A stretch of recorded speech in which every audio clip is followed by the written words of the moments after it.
and thank you for tuning in to another moment and another episode of Pivotal Moment. I'm your host, Nikita Foston, and today you are in for such a treat. If you have ever had any question or doubt about your career, what to do, how to do it, and how to communicate while doing it, then listen up because I have the David Murray on the show. David Murray heads the Global Professional Speechwriters Association. It's an executive communication council, and he also comments daily on communication issues on his blog, Writing Boots. He's an award-winning journalist. He is an editor of Vital Speeches of the Day. He's the author of 3 books. We're going to get him to talk about a few of those as well, or some of the background. The most recent is An Effort to Understand, Hearing One Another and Ourselves in a Nation Cracked in Half. His previous books include Raised by Men, a memoir about his advertising parents, and the New York Times bestseller that he co-authored, Tell My Sons a Father's Last Letters. Welcome, David. Great to be here. David is, as I said, just a premier communicator. He writes every day on his blog, but he really does teach us. And as a writer myself, I always look to those who are leaders. I'm an expert in the field of communications, and he really is. And so I want to start off with a little bit about his most recent book, An Effort to Understand, Hearing One Another and Ourselves in a Nation Cracked in Half. So tell us, David, about the inspiration behind writing the book and what you hope to accomplish through this work. Well, you might have noticed that we live in troubled times, Nikita. And I had no idea, David. No idea. Yes, we do. I hate to break it to you today, but we're gonna fix it. No, so I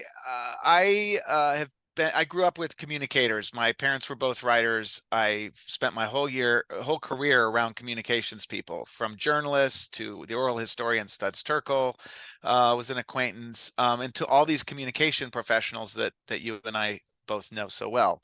So I thought, when we've got a world with such bad communication, when we've got so much division and trouble among people, there's got to be something I've learned from hanging around these communicators for 40 years that's possibly worth sharing. And so I kind of went back through my blog, which I do write every day at Writing Boots, and kind of went back 15 years and found the posts that I thought were still relevant, the posts that spoke to our times, and kind of fashioned each one of those posts into a short essay. So it's a very digestible book. The book does not have some grand scheme. It does not. You will not get to the end of it and realize that you're going to have a wonderful time communicating with somebody across the political aisle. You're not going to fix all things, but I think there's a lot of wisdom in the pages, and I think there's a lot of bits of human wisdom that we can kind of carry and keep in mind and do a better job at communicating with one another. And people who read the book seem to agree. Well, I think that the place that it comes from is so important, David, not only your personal experience, but also wanting people to have a better experience. And that's what the book actually does. So I encourage you, and I'll put it in the show notes so that you can get a copy and know where to get it as you are listening to us today. And I want to kind of segue into the other 2 books, which I know that they are very different. And I think we said that there's really not a comparison, but I want to just delve a little bit into that because it does speak to the discipline to write, which is a whole nother thing, and conveying stories into a platform that other people can connect with, right? So let's talk about Raised by Men in terms of process and impact and how that falls into what you're doing now and how it led you here. It's actually called Raised by Madmen. Madmen. I left out the most important word. Forgive me. Raised by Men is a different story and also a compelling one, I'm sure, but it's Raised by Madmen. The madmen I was raised by were my father. I love it. My father was a Madman era advertising guy, and my mother was a Madman era advertising copywriter. So it was kind of like, Don Draper and who's the other I forget her name. Anyway, so it was that kind of scene. So they in the 1960s they were Madman era people, and my mother died when I was young, and my dad died when I was about 40. And the reason I wrote that book, and I don't think I realized it at the time, was that I was always kind of competing with him in my Mm-hmm. mind before he died, and even after he died, about like what about our communication careers and which one was, was mine worthy of his. He had a great career in advertising. He did advertising for Chevrolet and for Firestone tires, and he did all these pretty interesting ads. And he also did some other writing. But I was and he didn't really understand some of the stuff I was doing and the journalism that I was doing, and I felt like a little underappreciated, honestly. And I was always just kind of competing with him, so I decided to just write about his career, I and love that. along with it, my mother's career. But the career was more important to him because she only did it for a while. Um, and so I talked to people who he'd worked with in his 30s. I talked to people who had worked for him. I talked to people who he'd worked for, and it was an incredible experience. And I honestly didn't think I was trying to exercise any demons. I just really wanted to tell that story.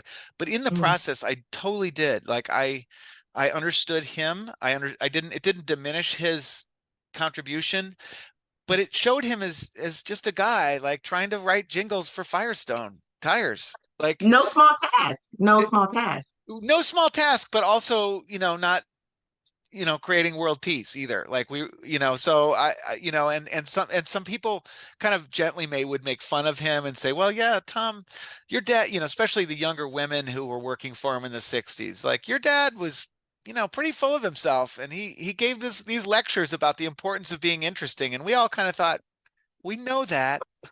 So it was just cool. It just kind of brought him down to size in a way Yeah. that was really important. And I've never, since I published the book, it's a very short volume. I mean, it's interesting too, and I think the book holds up, but it's very small. Um, Ever since I published the book, I've never had another thought about competing with him one way or another. Like I just Hmm. just felt like I understood his career, and my career is my career, and we're both sort of after the same thing, which is better human understanding of each other, and that feels very continuous to me in my life with him, and also with my mother, who's also a communicator. And I love that too, David, because our parents are so wonderfully us and also wonderfully flawed. Like they are not perfect, nor are we. And kind of delving into that, which is I love how you did that, kind of gives you some, ah, Right, he's a right, dude. He's a great dude, but he's a right. dude. And it really it's hard for you to see that because he was a giant Yes, for the whole time. yes, But to talk to yes. somebody who was like hanging around him, in the office, you can actually get that perspective. My mother, there was another person I talked to about my mother with, and she said, "Oh, your mother was kind of crazy, I have to say." She said, she used to come up, she was her neighbor. She said, she used to come up to my apartment, and I would be working on like a 1,000-word puzzle, and your mother would just like put it together in 20 minutes. I thought, what a Wow. lunatic. Wow. What It's a just brilliant one. brilliant. I too, but like so yeah, it was just kind of it was just fun to so I think everybody should write a memoir of their parents because I think it's Yes. been really good for me. Oh my goodness, I love that. It is therapy in motion. Literary therapy, right? Yep. So how does it compare, David, then to the other book, the New York Times bestseller that you co-authored, Tell My Sons, Yep. A Father's Last Letters? How does that fit into Well, everything? that was just a crazy circumstance. That was before any of these. And a guy came to me through a speechwriting connection and said, I'm 42 years old. I'm dying of cancer. And I want to write something to leave to my three sons. And I said, "Oh my God, it's summertime. Do I really want Wow. to just like he had a deadline because he was seriously dying of cancer." And I also said to him, like, you don't you can't write a book in 6 months while you're busy dying of cancer. This is impossible. And Wow. he was a military lieutenant colonel. He was David Petraeus's protege, and this guy was superhuman, Nikita. He was just absolutely superhuman. I told him all this stuff. I told him this is impossible. He said, you're the first person who's told me the truth about anything since I've gotten cancer. We're going to work together. What do you need? And so I took a fairly small fee. We made a deal. If it got published, Hmm. there would be money. Um, and by God, we wrote a book in about, honestly, about 12 weeks. David, it was insane. He would send that's me a chapter. amazing. He would send me a chapter.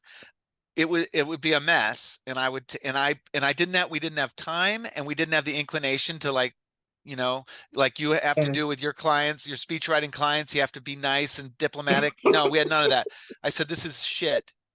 This you've got cliches in here that need to be cut out, like can't like the cancer. This is the worst. Like, no, I would say, like, he and I would go back and forth like that, and it, Oh because we my didn't have God. time, and we actually enjoyed it kind of. Sometimes I would Yeah. think, oh my God, I've been too harsh, because he wouldn't get back to me in a minute, and it's like, and then he'd get back to me, and he just would laugh at the things I would tell him. So he'd send me a chapter, I would just beat the hell out of it. Oh Just my I God. would write dad stuff about it and send it back to him, and then he would send me another one while he worked on that, and we just went back and forth and back and forth, and we pulled together 12 chapters in like something like 12 weeks or something like that. It was completely crazy. And That is unheard of. then the book, he self-published the book, and it was out, that was in the summer. It was out by the next Christmas. I was doing a book signing in Minneapolis with him in January, and then Random House picked it up, and they were came Wow. out as like a bestseller, and he died on Father's Day that year, what, like the Oh, day that it hit the bestseller list. So it oh was my and gosh. he became a friend. He was a fantastic, brilliant, hilarious dude. Like 2 days before he died, we were laughing at some of the Amazon reviews of self-important jackasses who were critiquing the book, and we were just laughing our heads off. And then I got to know his family. It was a really meaningful year. But the book Wow. itself is not one, like, when people say, "Oh, I'll buy that," I'm like, don't buy that book for me, because it does Mm, not feel like my book. That is his book that I was able to help with. But it does not feel, there's a couple lines of mine in there that are cool, but like, it's not my story. It's not yeah. my book. I have no desire to go back and reread it or anything like that. So it's Um, definitely of him. But you brought that story to life because of your ability to write, your ability to communicate, and your ability to share someone else's story is just such an important part of being a great communicator. Which brings me to my question about this group of communicators that you lead at the Professional Speechwriters Association, which I am a proud member. So let me tell us a little bit about David, that vision and how it's come to pass, and what the goal is for the organization and its members.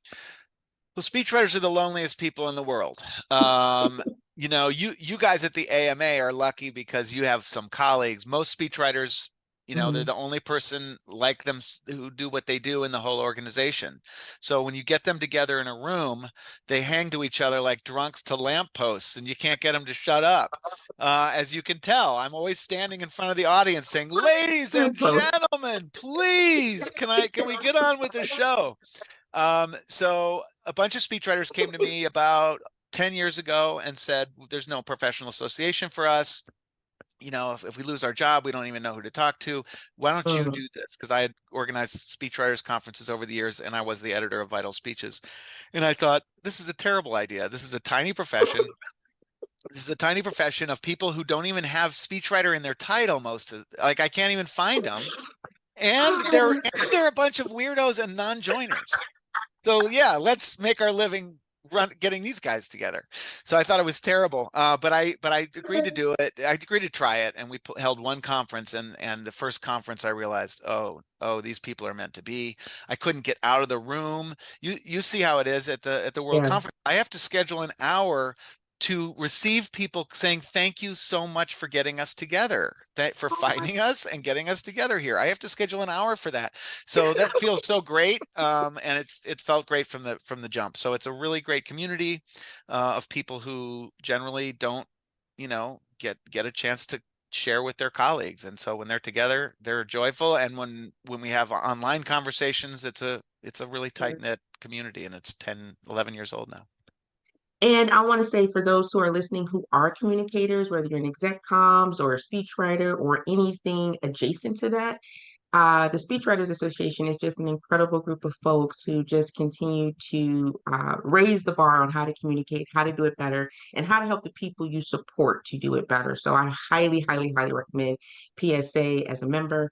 And so that leads me to kind of like the crux of what connects us all, which is this desire and this desire to do it better, to communicate. And you do that daily in your blog, Mhm. Writing Boots, right? And I think there were 3,800 or so posts on there that helped you to kind of write the current book that you're in. So tell me, David, like how that, because I know you said you were writing this morning before you got on this call, you've been up since 4. Yeah. How does that help you to stay sharp and kind of communicating in the ways that you do so effectively? Well, that's exactly what it does do is it makes me sharp. So this morning I woke up. I don't normally write at 4 in the morning, but I woke up with an idea in my head this morning and I couldn't get it out. So I just got up. And I didn't even get the dog out of the chair. I just sat on, yeah, it was too mean to him to make him get out of my writing chair. So I left, so I sat on the couch and worked on this. But most of the time those posts have been written the day before or 2 days Mm, before. It just helps me to have the discipline that I'm going to publish something every single weekday. mm, It forces me to come up with it forces me to think about the issues. So right now the big issue in the communication business is probably these university presidents who testified on Tuesday and they didn't say the right thing in a really high pressurized yeah, highly environment where it was visible. almost impossible to say the right thing. And so now they're in. So what do I think about that? What do I think about the trouble they're in? Do I sympathize with them? Do I sympathize with their critics? If I just read the paper, then I can just have kind of a lazy opinion. But if I have to write something about it, then I have to think about it. I like writing because it forces me to think. I don't like thinking at all. Nobody likes thinking. When was the last time you sat down? I think I'd like to think for 30 minutes. What a nightmare.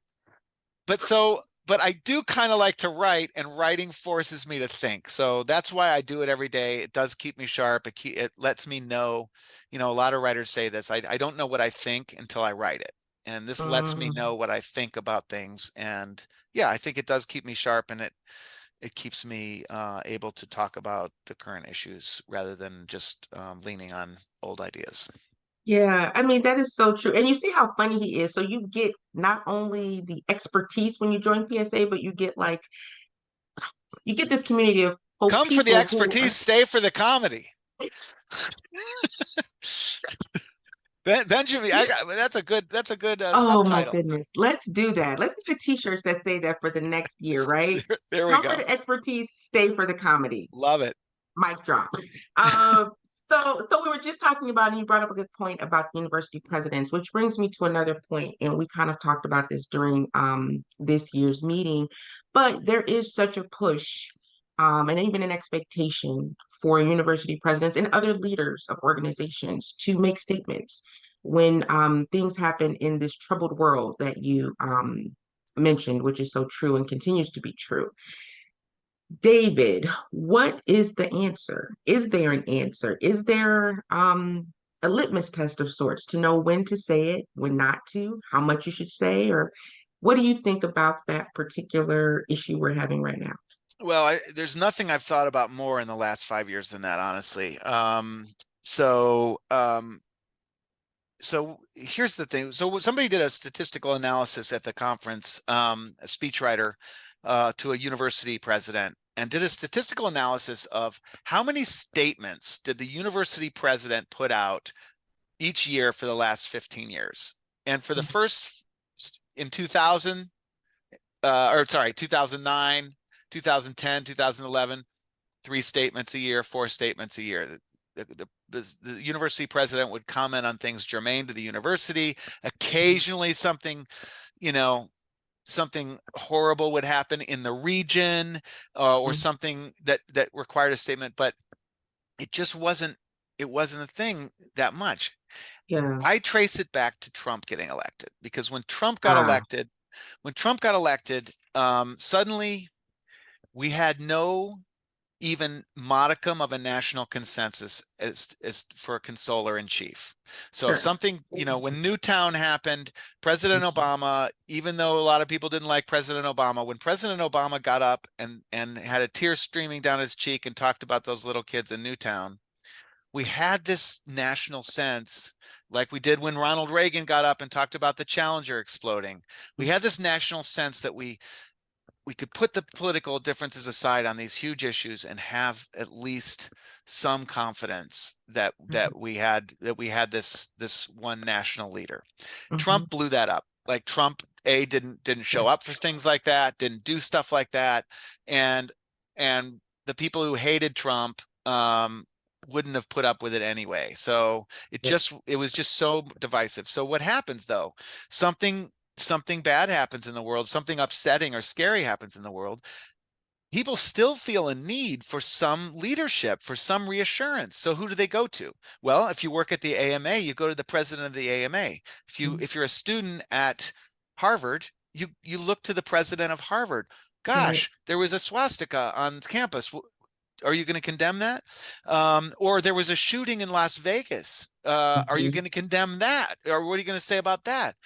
And we noticed it first in our circles when Kobe Bryant died. This was like right before COVID. He Uh-huh. died in January of 2020, and a CEO in one of our groups was confused because employees were going to say, "Are you going to say something about Kobe?" And he was like, Mm, "I'm not a basketball guy. Like, why would I say mm, something about Kobe Bryant?"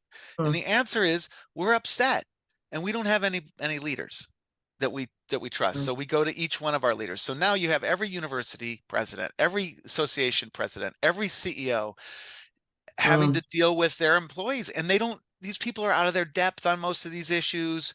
They don't know mhm. anything more about Kobe Bryant than anybody else does. They don't know anything more about Israel and Hamas than anybody else does.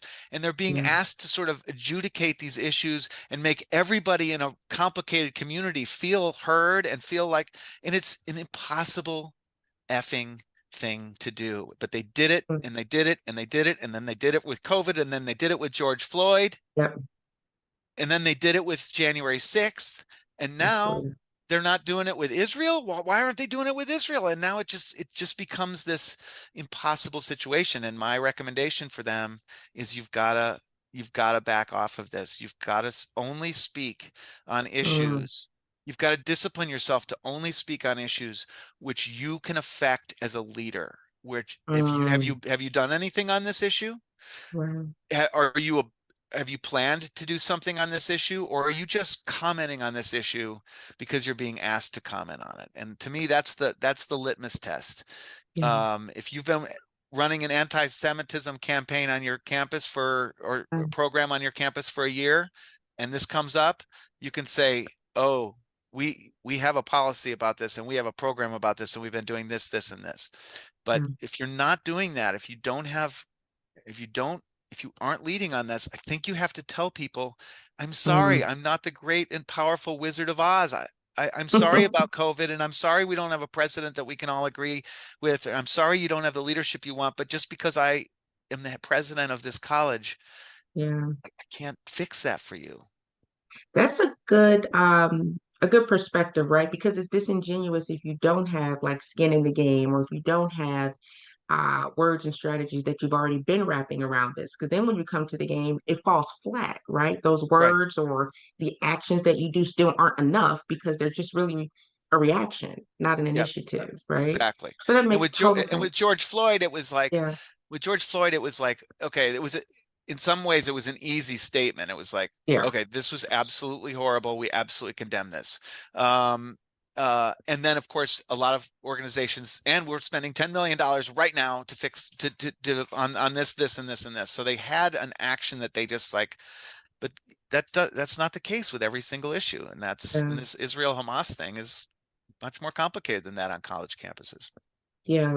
And it is almost like, do you deal with the issue from saying something, or do you deal with the issue from not saying something? Because you're going to deal with an issue. Yep. And which side are you going to decide on? So those are And really if good perspective points. I Yeah. appreciate that a great deal, David. And as we talk about university presidents, I want to switch to, and we mentioned Trump and Obama too, which brings me to the State of the Union address. which you kind of mentioned in an Atlantic article, which I want to read what you wrote, which was it was so funny, so David, but also so poignant. You said that the State of the Union is often referred to or can come off as a stodgy, outdated, annually disappointing rhetorical ritual delivered like a rote checklist of presidential goals. And those are its good qualities. And I love this because, in a nutshell, it kind of speaks to when a communicator or speechwriter is even trying to like pack in an agenda for a leader or principal who wants to say so many things, but in the process could dilute the potency of what they really want to say. So, how do you, in your experience, help leaders to guide them gently toward an audience friendly message that gets the point across but doesn't lose the audience in the process? Well, it's your job to help leaders do it. It's my job to help you do it. But here's what I say to speechwriters, and I want speechwriters to find a way to say to their leaders. We have to go way back. We have to go back to the cave person times, because the first speech that was ever delivered was a speech for efficiency's sake. It was, oh my gosh, there's a big animal coming across the plain. I'm not sure what it is, but we better sharpen our spears because I don't have time to tell everybody individually. Round everybody up. I'm going to tell you all at once. So that's what a speech was. It was information. It was sharpen your spears. We're going to go in twos. We're going to do this, this, and this. And that's what a speech was. And then the Gutenberg press arrived after about 10,000 years, and you could suddenly distribute your message, and people could take it in real time, in their own time, in their own location, at their own leisure.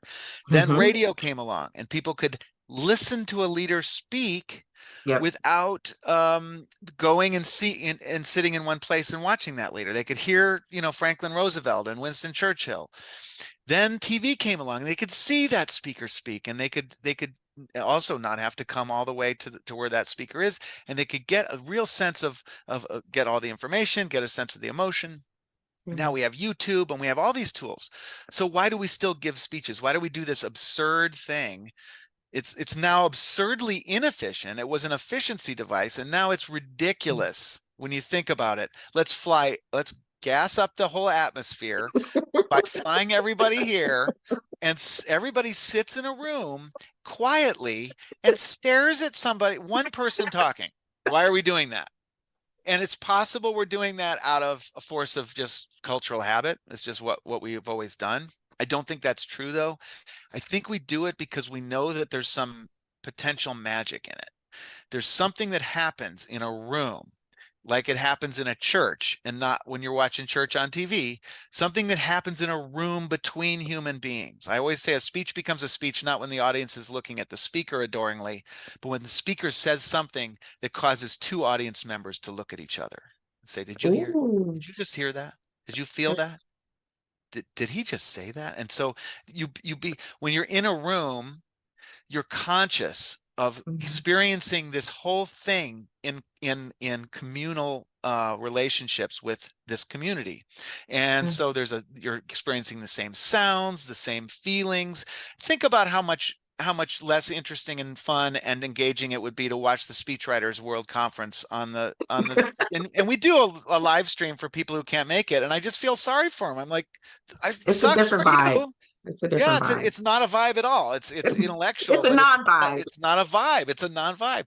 And especially for somebody who's been there before and knows how Yeah. it feels to be in the room and have laughter and have, people shifting in their seats and have, everything together. Yeah. You share this thing in common. And so I do feel like there's a great quote from a speechwriter who says, she quotes Kafka, who said Ooh. a novel is an axe for the frozen seas within us. And she says Mhm. a speech is an axe for the frozen seas between us.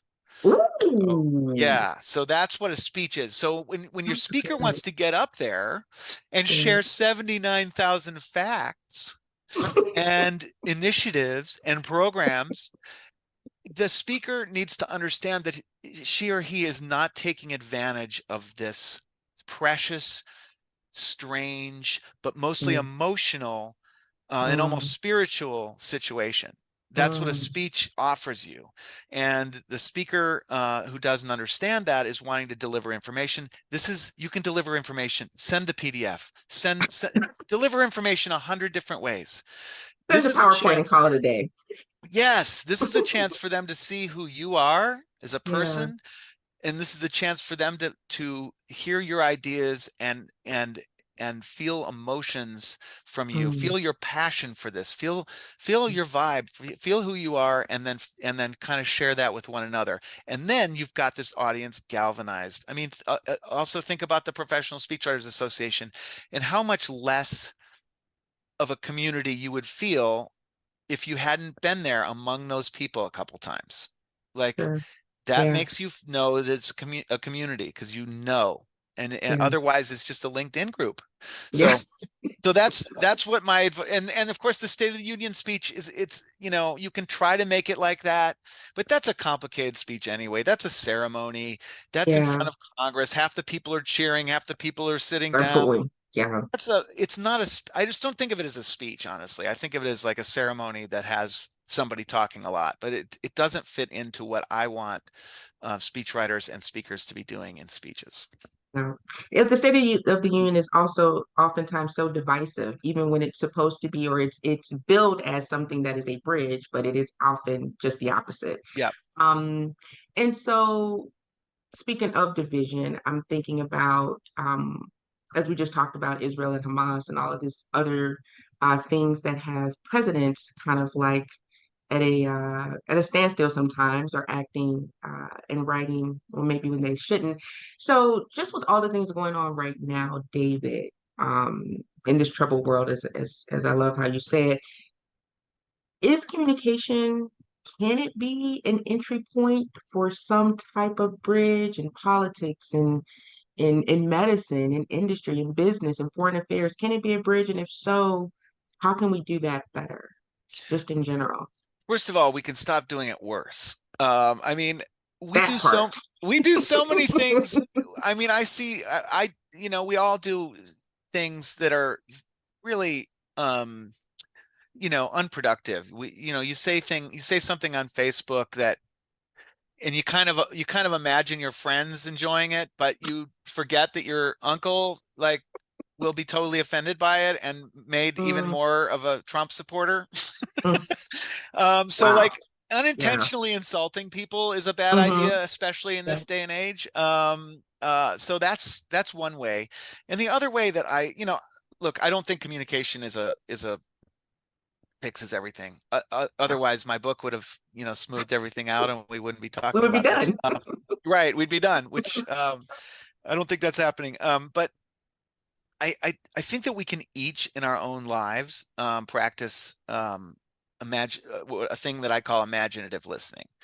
So Hmm. we're often told, don't be just thinking about the next thing you're going to say when you're arguing with somebody. Fine, that's obvious. But if you're talking to me and you're on the other side of some issue and I'm confused by why you're there, I can listen to your arguments clearly and then counter them or deal with them, and Hmm. and and that can be okay. But but it's up to me. I think this is the title of my book, is An Effort to Understand, and it's from a Robert Kennedy speech that he gave right after Martin Luther King was assassinated, and he kept saying over and over, we have to make an effort in this country to understand. He said it like 3 times in the speech, and I thought, why does he keep saying that? We have to make an Hmm. effort in this country. And that's what it is. It's like, okay, Nikita does seem to believe this. Why does she believe it? And it's not just because she's an idiot. It's because, what's her background? Where did she come by this? It's an assumption that you came by your opinions as honestly or as dishonestly, Right. but organically as I did. It's starting with that assumption, and starting with the assumption that you weren't born disagreeable and I wasn't born disagreeable. We were born and we got here, and figuring out why you think a thing, why you're saying a thing, and using my true imagination to do that, and putting myself, I mean, I went as far as with these January 6th Oh, wow. nutballs. So, and of course, I'm not I'm not like a kumbaya guy, but it is important to kind of understand as much as you can what's going on there. And I could understand to the point where I've been involved in I was involved 20 years ago in a big community organizing thing in Chicago. I was trying to save an old house that was going to be torn down. And I got involved in my community, and I started leading this movement, and I Mm, got to know a bunch of people, and I felt really important. And the whole thing felt great because it felt like we had a community all of a sudden. We had all these people pulling in the same direction, and it was exciting and fun. And I thought, you saw those January 6th folks going into that Capitol building, and it looked terrible. It was violent, but there was also, like, you could tell those people, many of them probably for the first times in their lives, felt like they had a community. They were doing something. They were doing something about something. They were acting. They were, and that's, it was a destructive thing. And I'm not coming anywhere near condoning it, but to understand how it could happen is the beginning of making sure it doesn't happen again. absolutely. And that's what I mean by imaginative listening, putting yourself, even though you have a different opinion about that moment, what about Yeah. what they're going through or they're doing can I relate to? It helps build understanding, and it Yeah. takes There is work. some it takes a lot of work, and there is some commonality even within the conflict that we have or that we're within, right? And it does take some time and an intentional um direction to find it. And so I applaud you for that. And we need to do more of that. It does take a lot because we are so kind of connected and have an allegiance to what we think and why we think what we think. And we think it's right. Yep. But it does take time and an intention to listen to the other side, I which mean, brings, oh, go ahead, please. I hear a lot of people say the opposite of that is, how many times do you hear people say, "Oh my God, I'll never understand how somebody Yeah, could vote for that person, how somebody could think that. I'll never understand." Really? You promise you'll just never understand? That's where you're starting. That's not what you should be thinking. You should be thinking, I've got to try to understand. It's not a good self-righteous thing to say that you'll never yeah, understand a thing. It's basically you're bragging about you're saying your ignorance about yeah, something is a badge of honor, and we correct. hear it too much in this country. Yeah, I agree with that. You can't refuse to listen. And that sounds like exactly what you're saying. If that's your starting point, like I'll never understand, you can't move forward if that's your starting point. So Right. we need that, David. Thank you. And let me ask you this too about starting points because we're at a starting point where we're out the gate actually with this chat GPT stuff. And when we talk about that in the mix of communication, we have some people who cleave to what has always been done, some people who embrace what there is to do and how it could be done, perhaps in their opinion more efficiently. What do you think? And does Chat GPT fit within the communication scope? And if so, what are the drawbacks? I really am the wrong person to ask about this. I have almost no use for it. We Mm, I try to I don't try to keep an open mind myself about it, because I honestly think that writing is a sacred act to me. I wouldn't do it every single day if I was trying. I'm not trying to be efficient. I'm trying to think. I'm trying to express my soul, and I'm trying to express what's on my mind. And using a machine to do that is just so anathema to the reason mm, what I bring to my life as a communicator. Now, more practically, I know a lot of speechwriters who are trying to grind out 3 speeches a day, and maybe they could benefit from some shortcuts.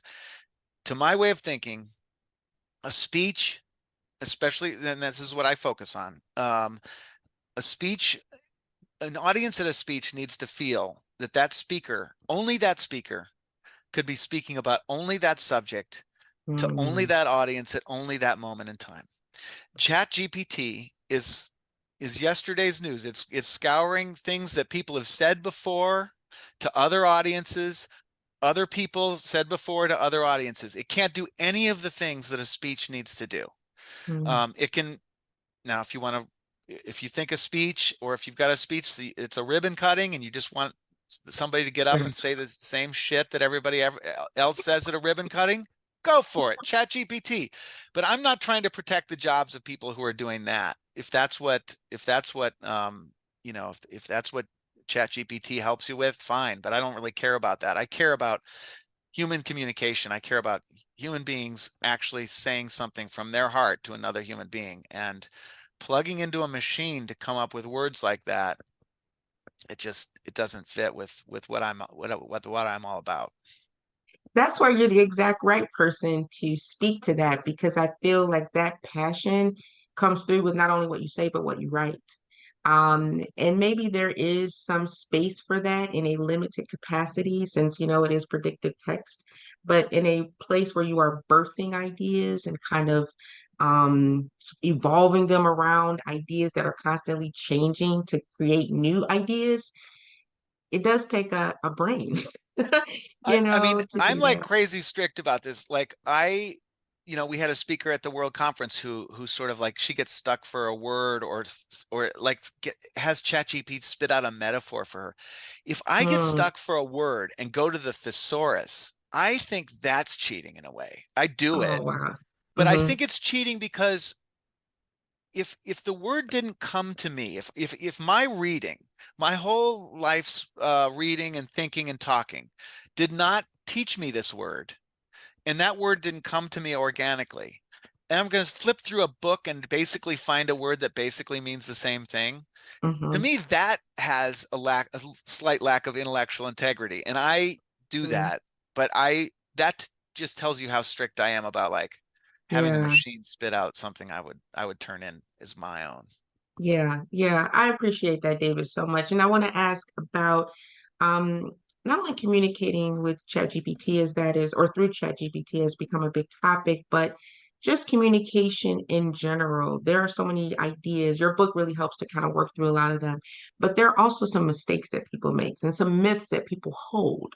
And so what do you think the biggest myth out there is about communication in general, David? I think professional communicators actually are the ones that have the biggest problem, because professional communicators talk about strategic communication. They talk about, okay, well, we're going to have this program and we're going to use these three key messages and we're going to get them through Hmm. to these audiences. Yep. It's the illusion that that's communication. That's not communication. That's propaganda. That's persuasion. You could call that persuasion, but communication, two people, back and forth, ideas back and forth. I have an essay in the book where I say that all communication is scary.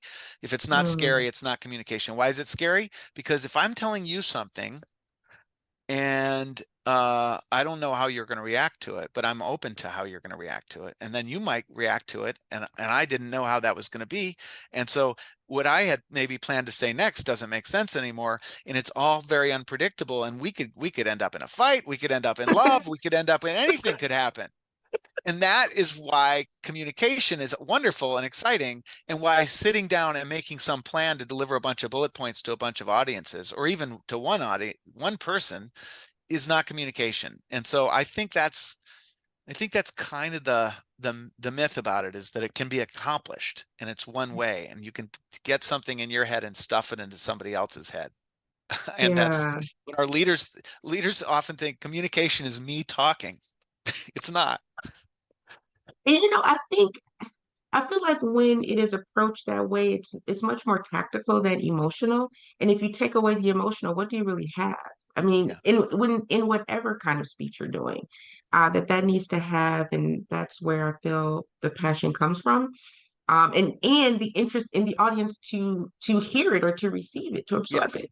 They can sense that whether Yeah. are you delivering something, or are you putting something forth for them to Yeah. deal with. They can smell that a mile away. Yeah. Is it for them or is it for you? You know what I'm Yes. saying? Your So it spouse makes it can smell that a mile away too. that part. Yeah. So speaking of family, let's transition because you mentioned spouse. I want to talk about Scout. So David is the father of Scout Murray, who is this incredible soccer player at Ohio who has led the team to their first ever MAC championship, first ever NCAA tournament, and is just a really nice person too. I was looking at some of her videos and an interview she did, and so I can see that she is a communicator, like dad and mom. And so I want to ask you about the outside of communication life, or maybe your personal life, and how does being this soccer dad fit into what you do and make it so much better? This is so funny. So just before we got on here, she rehearsed a 5-minute speech to me. Okay, this is crazy that she's giving this morning, and she got to the end, and I said, okay, it's pretty good. I said, it's a little bit of a monotone. You're like in speech giving mode, and it's not very conversational. And she goes, Mm. yeah, but when you're nervous, you don't want to be conversational. You want to be more transactional. So she definitely knows why she's doing it. Anyway, it was pretty funny. So Oh, it's but cute. so I've just finished a draft of a new book called Soccer Dad, that I've been writing as I've been writing it kind of this last Congrats. 6 months. Thank you. I haven't sent it out yet, but I'm going to send it out to How some people. exciting. Anyway, so but she is it's been an incredible journey since she was a little tiny kid. And I'm an idiot when it comes to soccer. That's been actually my superpower. I don't have all superpowers, but that's one of the good things, because when my kid came off the field, I wasn't giving her a bunch of advice. Like, I didn't know anything. So it was always her deal. It was always her game.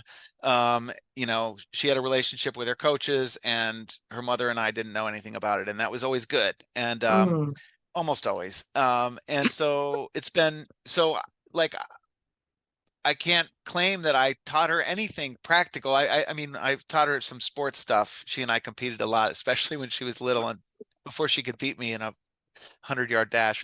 But no, it's just been fun to actually watch her go through this. There's tons of ridiculous amounts of ups and downs in a young person's soccer career that mhm, continue into college. Like, confidence comes and goes, and so she's had a lot of. I've been really a sounding board. So has her mom been a sounding board for her. mhm. But mostly just kind of listening and saying, "Yep, sounds tough," and but it's been a wonderful adventure, and then she just had this incredible triumph. They won their conference championship, in a very unlikely Cinderella story. So that was just a dream. So And, we've had a and really good time with it. and didn't your daughter also have the game-winning goal featured on SportsCenter? She had the game-winning goal in the semifinal, and yes, that was in Sports Center's top 10 plays, Top which 10 just. plays. And when she was little, she'd make a play and playing tennis or something with me, and I'd say, "That's going to be on ESPN tonight." So it actually happened. We couldn't Well, believe it. So, and then then she had the game-winning goal in the final and was the MVP of the thing. It was like, it was insane. wow, I felt like that's amazing. I'm a Cubs fan, and I felt like the Cubs had won. I felt like I felt when the Cubs won the World Series, except my Yeah, daughter was the MVP. yeah, It yeah, was pretty awesome. absolutely. Yeah. I love So that. I yeah. love that. And so let me ask you this, because I know I have we've gone through a lot, but this has just been so good. Doesn't even feel like an interview, it's like a conversation, which I think is the best kind of That's on communication. you. That you're good at That's this. You're very good I at love this. it. Have a great guest. So the show is called Pivotal Moment, and I have to ask you that before we go. Um, is there a pivotal moment in your life, David, that got you from where you were to where you wanted to be, that kind of changed the trajectory of things? And maybe there are more than just one, but what would you say about that? Yeah, there were kind of two. I think the most profound one was I had worked in an editorial job, a writing job for most of my 20s for a company. And I had switched over. I'd kind of run out of places to go in that, and I'd switched over and become a consultant for a year. And I was Mm, miserable. And I wasn't writing. I wasn't I wasn't doing what I knew I was supposed to be doing. And mm, I was just miserable. And I think I think another person might have just said, "Well, this is where my life has gone. This is how I'm making a living." oh, And wow. I one night just burst into tears at 3 in the morning in my house, and just sat there going, "I don't know how to do this. I don't know how to make a living writing at this point, Mm, but I am going to do it because I um, can't not do it." So that was when I was about 30, and I made a freelance writing career, and that was a wonderful decade. Like, I mm, did a ton of journalism and wrote a lot of stuff. And then when I was 40 or so, I kind of realized, okay, this kid's probably going to go to college, and I'm going to probably have to pay for it or some of it. So I decided that's when I decided to kind of get organized and do responsible things like, run the Professional Speechwriters Association and do stuff like that, which, Yeah. in a at the time, it was not, it was a no-brainer. I would have liked to, be working on freelance journalism, not, Mhm. trying to be responsible for a community of people. But doing that, and knowing I had to do that in some way or another, and doing it, and then I ended up buying the organization that housed all that, which was like Wow. hugely scary. Um, Wow. that really um, it showed me there were things that I loved about that weren't true about journalism. When you do journalism, you're working on a magazine story for 3 months, Yes. you Yes. turn it in, the magazine comes out, you build yourself a nice cocktail and you read the article, and then the article's done and you're like, that's it? Like, I've got to start over now. I mean, it is over. And so building the PSA and these other communities, it always has this sense of building. It has this joyful sense that it's always growing. And I'm sure there are people retiring and leaving the community, but much more it feels like, oh my God, Yeah.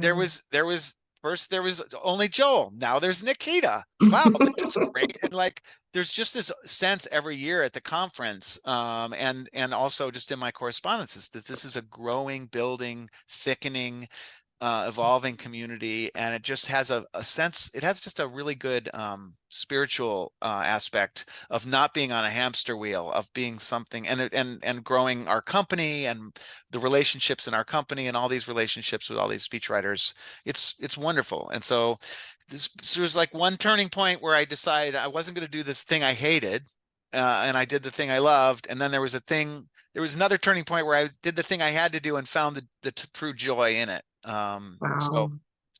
it's been good. And you are doing it so well, and it is impacting so many other people in ways that are still evolving, And so, thank you for doing it. Thank you for doing it so incredibly well. Thank you for welcoming, I think, the gentleman called it yellow cars as speechwriters, Yellow all cars, of right? us into this wonderful community, and calling it a home. And best of luck on the next book, book number 4, Soccer I Dad. guess that's number 4. Yeah. I'm looking forward to that. I mean, talk about a pivotal moment to go from here, now you're 4 books in, and bringing all these other communicators along the way. Mm. Well, All thanks right, for being a well, part of it. Thanks for being a part of it, and absolutely. thanks so much for having me. This has been a wonderful conversation. You really are good at this. Oh, thank you so much, David. I appreciate that. I'm learning to communicate. So thank you for being a guest. And please listen up for our next episode of Pivotal Moment. You will be able to access all of David's books in the show notes below after this episode. So thank you again for tuning in. I'm Nikita Foston. We'll see you next time.